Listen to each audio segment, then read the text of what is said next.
जय गुरु जी, शुक्राना गुरु जी, अनंतम अनंतम शुक्राना गुरु जी। गुरु जी के चरण कमलों में मेरा कोटि कोटि प्रणाम। संगत परिवार के सभी सदस्यों को जय गुरु जी। संगत जी, इंसान तब नहीं रोता जब वो तकलीफ में होता है, वो तब रोता है जब तकलीफ के समय में कोई अपना उसके साथ नहीं होता।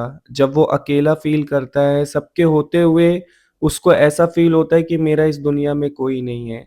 कभी-कभी परेशानियाँ इतनी बढ़ जाती हैं कि अपने भी पीछे चले जाते हैं, कोई साथ नहीं देता, कोई साथ नहीं निभाता और उस समय पे सबसे ज़्यादा एक्सपेक्टेशन हमें जिनसे होती है, सबसे पहले तो वही पीछे मुड़ जाते हैं, वही हमारा साथ नहीं देते और ऐसे वक़्त में सँभलने के लिए हमें गुरुजी के आशीर्वाद की सबसे ज़्यादा ज़रूरत होती है। अगर गुरुजी सर पर हाथ रख दें तो बड़ी से बड़ी मुश्किल का हल भी निकल जाता है। आज का सत्संग कुछ इतना स्पेशल है कि मैं आप सबको शब्दों में बता नहीं सकता, लेकिन इस सत्संग के अंत तक में आपकी सारी प्रॉब्लम खत्म हो जाएगी, इस बात का वादा ज़रूर कर सकता हूँ क्योंकि जब मैंने इस सत्संग को पढ़ा था शेयर करने के लिए, डीपली मैं इसको कनेक्ट कर पा रहा था। हर किसी की लाइफ़ में एक ऐसा मोड़ आता है, जब वो अकेला होता है। संगत जी, इस सत्संग को पूरा अंत तक ज़रूर सुनिएगा।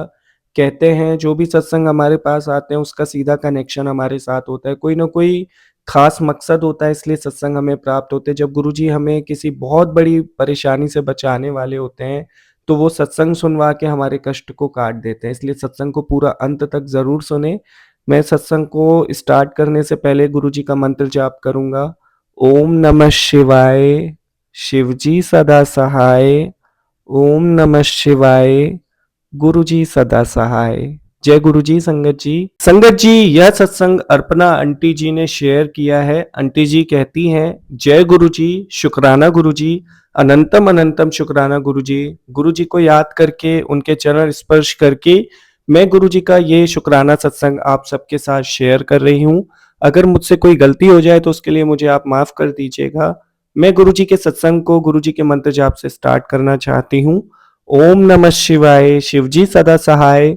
ओम नमः शिवाय, गुरुजी सदा सहाय। जय गुरुजी। संगत जी, जब मैं कॉलेज में गई थी स्कूल से निकलने के बाद फर्स्ट टाइम, तो फर्स्ट ईयर में ही मेरी एक लड़के से दोस्ती हो गई थी और करीबन 1 सेमेस्टर तक मेरी उसके साथ सिर्फ दोस्ती थी। लेकिन 1 सेमेस्टर के बाद मेरे मन में उसके लिए फीलिंग आ गई और वो भी मेरे लिए फ़ील करता था। तो हम दोनों ने म्यूचुअल अंडरस्टैंडिंग के साथ अपना रिलेशनशिप उस टाइम पे स्टार्ट किया। धीरे-धीरे वो प्यार में कन्वर्ट हो गया और हमारा रिलेशनशिप ग्रेजुएशन कंप्लीट होने तक चला। फिर उसके बाद वो नेक्स्ट सिटी में चले गया अपनी पढ़ाई पूरी करने के लिए और मैं अपने होम टाउन कानपुर में ही स्टडी कर रही थी। फिर काफ़ी टाइम हमारे रिलेशनशिप को हो गया, काफ़ी अच्छी अंडरस्टैंडिंग थी, तो हमने फैसला किया कि हम शादी कर लेते हैं और शादी का सही टाइम भी आ चुका था। घरवाले भी बोल रहे थे शादी करने के लिए, तो मैंने और उसने दोनों ने अपने घर में बात की। उसके घरवाले तो बहुत आसानी से मान गए थे, लेकिन मेरे घरवाले बिल्कुल भी नहीं मान रहे थे। उन्होंने मुझे बहुत ज़्यादा प्रेशर भी किया कि इस लड़के से शादी नहीं करनी है, बहुत सारे रिस्ट्रिक्शन भी लगाए, मेरा घर से निकलना बंद कर दिया। लेकिन मैंने नहीं माना और मैं अपने जिद पे अड़ी रही कि शादी करूँगी तो इसी लड़के से करूँगी वरना किसी से नहीं करूँगी। और आखिरकार वो मेरी जिद के आगे हार गए और उन्होंने हाँ बोल दी और हमारी शादी हो गई। शादी के बाद 1 साल तक तो मेरे ससुराल में सब कुछ ठीक था, सब लोग मुझे बहुत मानते थे, मेरी बहुत तारीफ़ करते थे। चाहे मेरा कोई भी काम हो जैसे खाना बनाना, घर सँभालना, घर का कोई भी काम हो, उनकी तारीफ़ करते हुए मुँह नहीं थकता था। आस-पड़ोस के जो लोग आते थे, उनसे मेरी सास और मेरी ननंद बहुत तारीफ़ करती थी मेरी। बहुत कुछ परफेक्ट चल रहा था, फिर उन्होंने कहा कि अब हमें बच्चे के लिए प्लानिंग करनी चाहिए और मुझे भी उनका डिसीज़न सही लग रहा था क्योंकि 1 साल हो चुका था, तो सही समय भी था। मेरे हस्बैंड भी एग्री थे, हमने बहुत ट्राई किया, लेकिन मैं कंसीव नहीं कर पा रही थी, पता नहीं क्या प्रॉब्लम हो जा रही थी। फिर हमने मेडिकल ट्रीटमेंट भी लिया, बहुत सारी जगह पे दिखाया भी, कोई फ़ायदा नहीं हुआ।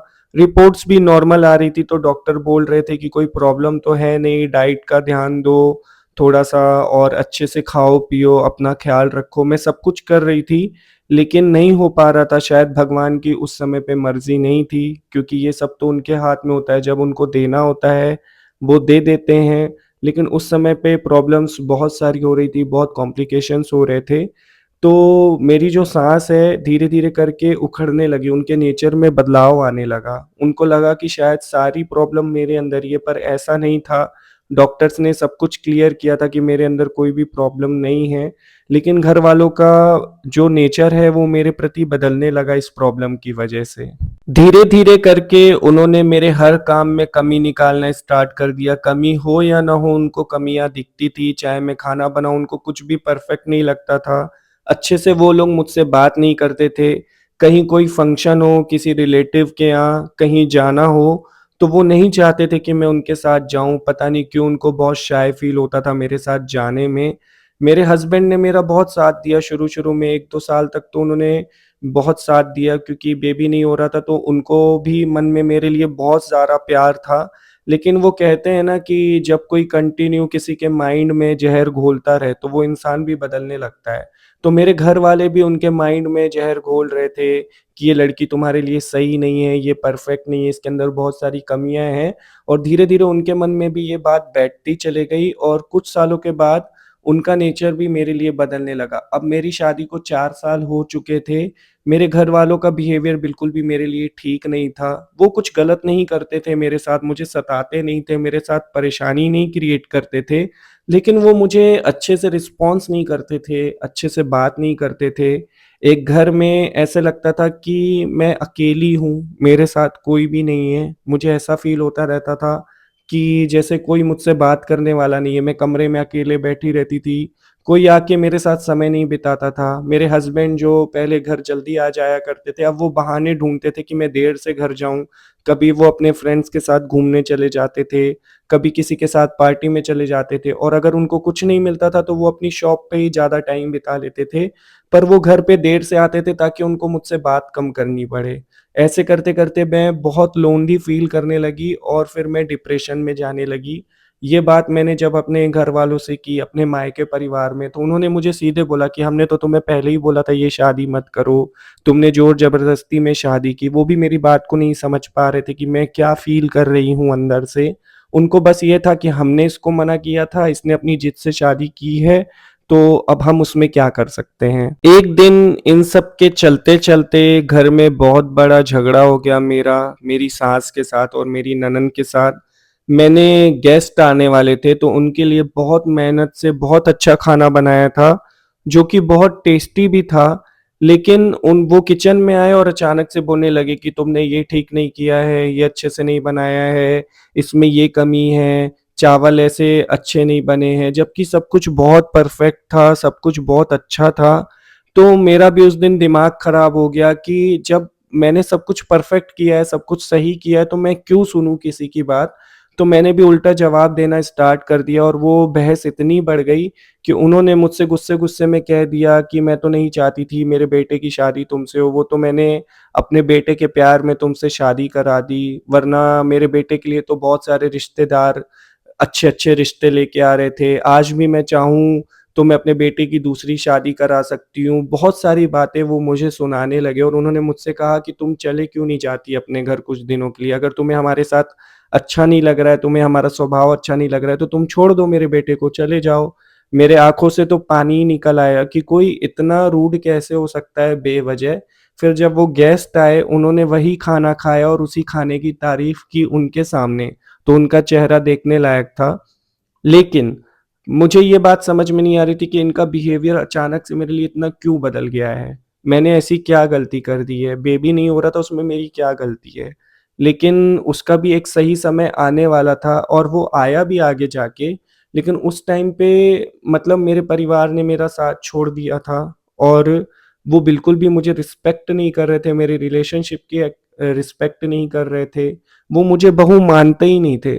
ना वो मुझे सता रहे थे, ना मुझे कोई परेशानी दे रहे थे। बस वो ये चाहते थे कि मैं उनसे बात ना करूँ या फिर उनके बेटे को छोड़ के चले जाऊँ ताकि वो उनकी दूसरी शादी करा सके। मैं अंदर से बहुत परेशान-परेशान सा फ़ील कर रही थी, तो मेरी छोटी सिस्टर का कॉल आया, मैंने उसको ये सारी बातें बताई, तो उसने कहा दीदी आप कुछ दिनों के लिए घर आ जाओ, शायद उनको भी तब समझ में आएगा आपके ना होने पर कि वैल्यू क्या होती है और आपका भी एटमॉस्फेयर थोड़ा चेंज होगा, शायद आप भी अच्छा फ़ील करोगे।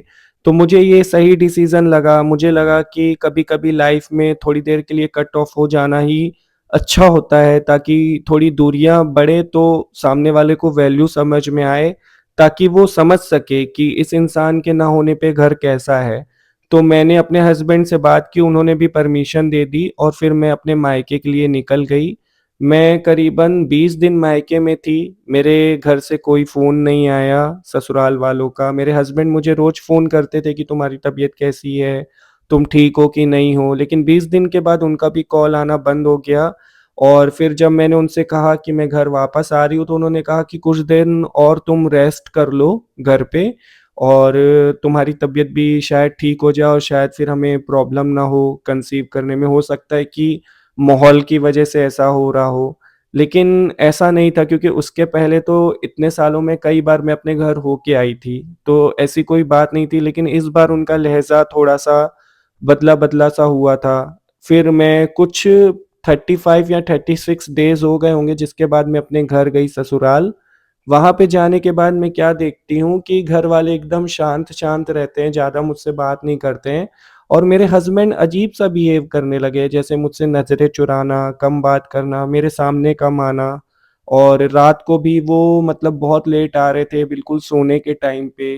तो एकदम जब नींद आने वाली होती थी तभी वो रूम में एंटर करते थे, नहीं तो घर वालों के साथ बैठे रहते थे। संगत जी, ऐसा काफ़ी दिनों तक चलता रहा, फिर मुझे डाउट हुआ कि ये ऐसा क्यों कर रहे हैं, तो मैंने थोड़ी-सी नज़र रखना स्टार्ट कर दिया, क्योंकि उनका जो बिहेवियर था वो बहुत ही वियर्ड था, जो कि मुझे बिल्कुल भी नहीं समझ में आ रहा था। मैं उनको कॉलेज टाइम से जानती थी, हमारा बहुत पुराना रिलेशनशिप था, ऐसा बिहेव उन्होंने अपनी पास्ट लाइफ़ में कभी नहीं किया था। तो जब मैंने उन पे नज़र रखना स्टार्ट किया, तो मुझे कुछ समझ में नहीं आया, लेकिन एक दिन जब वो वॉशरूम में नहा रहे थे, उनका फ़ोन बार-बार बीप कर रहा था। तो मैंने देखने की कोशिश की कि किसका फ़ोन है, तो मैंने देखा दीपा नाम से एक कॉल आ रहा है बार-बार। तो मैंने उनको आवाज़ भी दी कि किसी दीपा का बार-बार फ़ोन आ रहा है, तो उन्होंने कहा तुम फ़ोन मत उठाना, मैं बाहर निकल के देखता हूँ। मुझे उन पर बिल्कुल भी डाउट नहीं हुआ, क्योंकि हमारा रिश्ता बहुत पुराना था। तो मैं जानती थी कि सब कुछ पॉसिबल है, लेकिन ये इंसान मुझे धोखा नहीं दे सकता किसी भी कीमत पे। चाहे जो भी हो जाए, ये मुझसे लड़ सकता है, मेरे से बात ना करे या हो सकता है कोई झूठ भी बोल ले, लेकिन ये मुझे कभी चीट नहीं करेगा, इतना भरोसा था। लेकिन आए दिन उनका फ़ोन आता रहता था और वो मुझे ये बोलते थे कि ये कोई क्लाइंट है जो उनके साथ बहुत बड़ी डील कर रही है और ये सब कुछ सँभालती है अपना बिज़नेस, तो मुझे बात करनी पड़ती है। काफ़ी दिनों तक मैं नोटिस कर रही थी कि उनका बार-बार फ़ोन आता था, पर मैं इग्नोर कर देती थी, क्योंकि मुझे पूरा विश्वास था उनके ऊपर कि कुछ गलत नहीं हो सकता। लेकिन आखिर कब तक कोई इंसान ऐसे इग्नोर करता रहेगा? उनका बिहेवियर भी मेरे लिए काफ़ी बदल चुका था। जो वो केयर करते थे मेरी थोड़ी बहुत, वो भी उन्होंने बंद कर दी थी। अंदर से तो मैं अकेला फ़ील कर ही रही थी। एक दिन मैंने गुस्से में आके बोल ही दिया कि आप मेरा तो ध्यान रखते नहीं हो, मेरी तो केयर करते नहीं हो और बार-बार इनका फ़ोन आता रहता है, दिखाइए कौन है मुझे, मुझे भी देखना है आप क्या बात करते। तो उन्होंने एकदम से मेरा हाथ झटक दिया और उन्होंने कहा कि तुम मेरे पर्सनल मैटर में इंटरफेयर मत करो और तुम होती कौन हो ये सब बोलने वाली, बहुत झगड़ा करने लगे। मैं रोने लगी, मैंने उनको पलट के कोई जवाब नहीं दिया जब उन्होंने कहा कि मेरे पर्सनल मैटर में, तो मुझे लगा कि आज तक तो हमारे बीच में कुछ भी पर्सनल नहीं था, अब अचानक से इतना पर्सनल क्या हो गया है? संगत जी, मैं दुर्गा माँ को बहुत मानती हूँ, जब भी मेरा दिल उदास होता था, मैं उनके सामने जाके खड़ी हो जाती थी, उनसे प्रार्थनाएँ करने लगती थी और फिर मैंने उनकी आरती सुनना स्टार्ट कर दिया, उनके भजन सुनना स्टार्ट कर दिया। यूट्यूब पर अक्सर दुर्गा माँ के भजन चलते रहते थे मेरे फ़ोन में। ऐसे ही भजन सुनते-सुनते एक बार कोई भजन ऐसे कंप्लीट हुआ, तो होता है ना अचानक से नेक्स्ट प्ले हो जाता है जो भी वीडियो होता है। तो उसमें गुरुजी का सत्संग था, वो अचानक से प्ले हो गया और मैं कुछ काम कर रही थी, तो मैं उसको स्टॉप भी नहीं कर पाई और वो सत्संग प्ले हो गया और प्ले हो गया तो मैं उसको सुनती चली गई। करीबन आधे घंटे का वो एक सत्संग था जिसको मैं सुन रही थी। वो सत्संग सुनते-सुनते मुझे एक अलग-सी स्पिरिचुअलिटी फ़ील हो रही थी, अंदर से बहुत अच्छी-सी फ़ीलिंग आ रही थी। ऐसे लग रहा था मानो कोई भगवान है जो बातें कर रहे हैं। एक संगत सत्संग शेयर कर रही थी उसमें एक लड़की की प्रॉब्लम थी, उसकी तबीयत खराब रहती थी, उसके बारे में वो सत्संग था। लेकिन जिस तरीके से वो बता रहे थे, ऐसे लग रहा था मानो भगवान का आशीर्वाद मिल रहा हो। अंदर से एक होती है ना, एक डिवाइन फीलिंग आने लगती है, मन को शांति मिल जाती है। वो फीलिंग आ रही थी। फिर उस सत्संग में उन्होंने गुरुजी के बारे में भी बहुत कुछ बताया था। तो वो भी सुन के मुझे बहुत आश्चर्य हो रहा था कि आज की डेट में ऐसे गुरु हो सकते हैं क्या, जो इस सिचुएशन में भी आज की जो मतलब जनरेशन है उसमें रह के किसी को ऐसे ठीक कर दे, सत्संग सुनवा के, जल प्रसाद पिला के, लंगर करा के। उसमें सत्संग में बहुत कुछ बताया हुआ था कि गुरुजी उनके सपने में आए थे, उनको संकेत दिए थे, फिर उनकी लाइफ में सब कुछ ठीक हो गया था। तो बहुत ही आश्चर्य हो रहा था। मैं तुरंत गई, वो वीडियो मैंने पॉज़ किया और वो चैनल सब्सक्राइब किया और फिर मैं डेली गुरुजी का एक सत्संग सुनना स्टार्ट कर दी। 1 महीने तक मैंने सत्संग सुने। संगत जी, 1 महीने में गुरुजी के सत्संग सुन के मेरे अंदर जो बदलाव हुआ, वो ये था कि मेरा मोह माया से एकदम मतलब हट गई थी, मोह सब में से किसी का कुछ मेरे अंदर नहीं था, कौन मेरे साथ है, कौन नहीं है, मुझे कोई फ़र्क नहीं पड़ता था। मुझे फ़ील होता रहता था कि जैसे गुरुजी मेरे आस-पास हैं, वो मेरी रक्षा कर रहे हैं, वो मेरे साथ हैं तो सब कुछ ठीक हो जाएगा। एक ऐसी फ़ीलिंग मेरे अंदर आ गई थी। फिर गुरुजी के सत्संग शेयर करने के लिए बहुत लोग अपने वीडियो में बोलते थे, तो मैंने 1-2 चैनल पे अपनी अरदास शेयर की कि मुझे बेबी हो जाए। और कई बार मैंने ये भी सत्संग शेयर किया था अलग-अलग चैनल्स में कि मेरे घर वालों का बिहेवियर मेरे लिए बदल जाए। जैसे वो पहले शुरू-शुरू में मुझसे प्यार किया करते थे, वैसे वो करने लगे, हमारा परिवार एक हो जाए। कई बार मैंने ये अरदास की, लेकिन सच बताऊँ उस टाइम पे कोई भी चेंजेस नहीं आ रहे थे। फिर मेरे सामने एक सत्संग आया कि आप सीधे कनेक्शन बनाओ। उसमें बताया गया था कि अगर गुरुजी से कुछ माँगना है तो सीधे माँगो, सीधे कनेक्शन बनाओ। यानी कि खुद से अरदास करो गुरुजी के सामने खड़े होके। तो फिर मैंने वो करना स्टार्ट कर दिया। मैं गुरुजी का स्वरूप मँगाई, मैंने उनको स्थापित किया अपने रूम में। फिर मैंने उनकी पूजा करना स्टार्ट किया, उनके सामने अरदास करना स्टार्ट की। कुछ ही दिनों के बाद मेरे घरवालों का थोड़ा बिहेवियर मेरे लिए चेंज हुआ था और विदिन 2 मंथ्स मैं प्रेग्नेंट हो गई और मैंने अपने घरवालों को गुड न्यूज़ दी। आप विश्वास नहीं मानेंगे, ये न्यूज़ मिलने के बाद मेरे जो ससुराल वाले, उनका नेचर इस तरीके से बदला जैसे मानो कोई चमत्कार हो गया हो। उन्होंने मेरा ख़्याल रखना स्टार्ट कर दिया। वो मुझे कमरे से बाहर नहीं निकलने दे रहे थे। वो कह रहे थे तुम बैठ के खाओ, रेस्ट करो, जो भी चीज़ होगी वो तुम्हें मिल जाएगी, जिस भी चीज़ की ज़रूरत होगी तुम्हें काम करने की ज़रूरत नहीं है। पर मेरे हस्बैंड भी मेरा ख़्याल रख रहे थे, लेकिन मुझे डाउट होता रहता था उनके ऊपर कि वो किसी से बात करते हैं और उनका बिहेवियर थोड़ा बदला था मेरे लिए इस न्यूज़ को सुनने के बाद। लेकिन वो मतलब अलग-अलग से रहते थे उस टाइम पे भी। तब मैंने शक नहीं किया, मुझे शक एक्चुअली हो ही नहीं रहा था उनके ऊपर, इसलिए नहीं हो रहा था क्योंकि एक रिलेशनशिप का जो बॉन्ड होता है वो बीच में आ जाता था। मेरा दिल कहता था कि ये गलत नहीं कर सकते।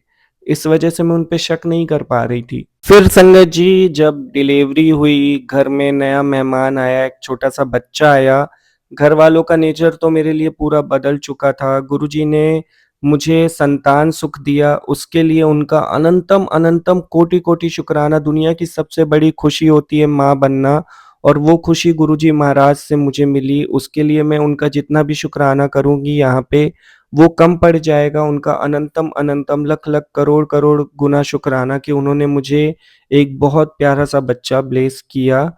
संगत जी, उसके बाद मेरे घरवाले भी मुझसे बहुत प्यार करने लगे। वो हर चीज़ में मेरा साथ देते थे। एक दिन क्या हुआ, मैं गुरुजी का एक सत्संग सुन रही थी, उसमें आया कि बेटी तू बहुत भोली है, तुझे कुछ समझ में नहीं आता है, पर बहुत जल्दी उस इंसान की सच्चाई तेरे सामने आएगी। तू टूटना मत, मैं तेरे अंग-संग हूँ, मैं सब कुछ ठीक कर दूँगा। मुझे उस दिन इस बात का मतलब नहीं समझ में आया कि गुरुजी क्या संकेत दे रहे हैं। लेकिन उसके कुछ दिनों के बाद मेरे हस्बैंड कहीं बाहर जाने वाले थे, किसी काम से, किसी क्लाइंट से मिलने, तो वो अचानक से अपना फ़ोन घर पे भूल गए। और घर पे भूल जाने की वजह से उनका फ़ोन बार-बार बीप कर रहा था, मैंने ध्यान नहीं दिया, लेकिन कंटिन्यू फिर उसी लड़की का फ़ोन आने लगा उसी नाम से, तो मैंने फ़ोन रिसीव किया। जैसे ही मैंने फ़ोन रिसीव किया, इसके पहले मैं कुछ बोलती, उन्होंने ऐसे कुछ वर्ड्स बोले, जिसको सुन के मैं शॉक्ड हो गई। मतलब कुछ ऐसे वर्ड्स थे जो मैं यहाँ पे बोल नहीं सकती हूँ। हेलो, आप क्या कर रहे हैं? कुछ अलग टाइप के वर्ड्स थे वो। तो उसको सुनने के बाद मुझे समझ में आया, अरे! ये तो कुछ और ही सीन चल रहा है। फिर उसके बाद मेरे गुस्से का कोई मतलब इतना तेज़ मेरा टेम्परेचर था, मेरा गुस्सा इतना हाई था कि मैं बस लड़ना चाहती थी कैसे भी करके।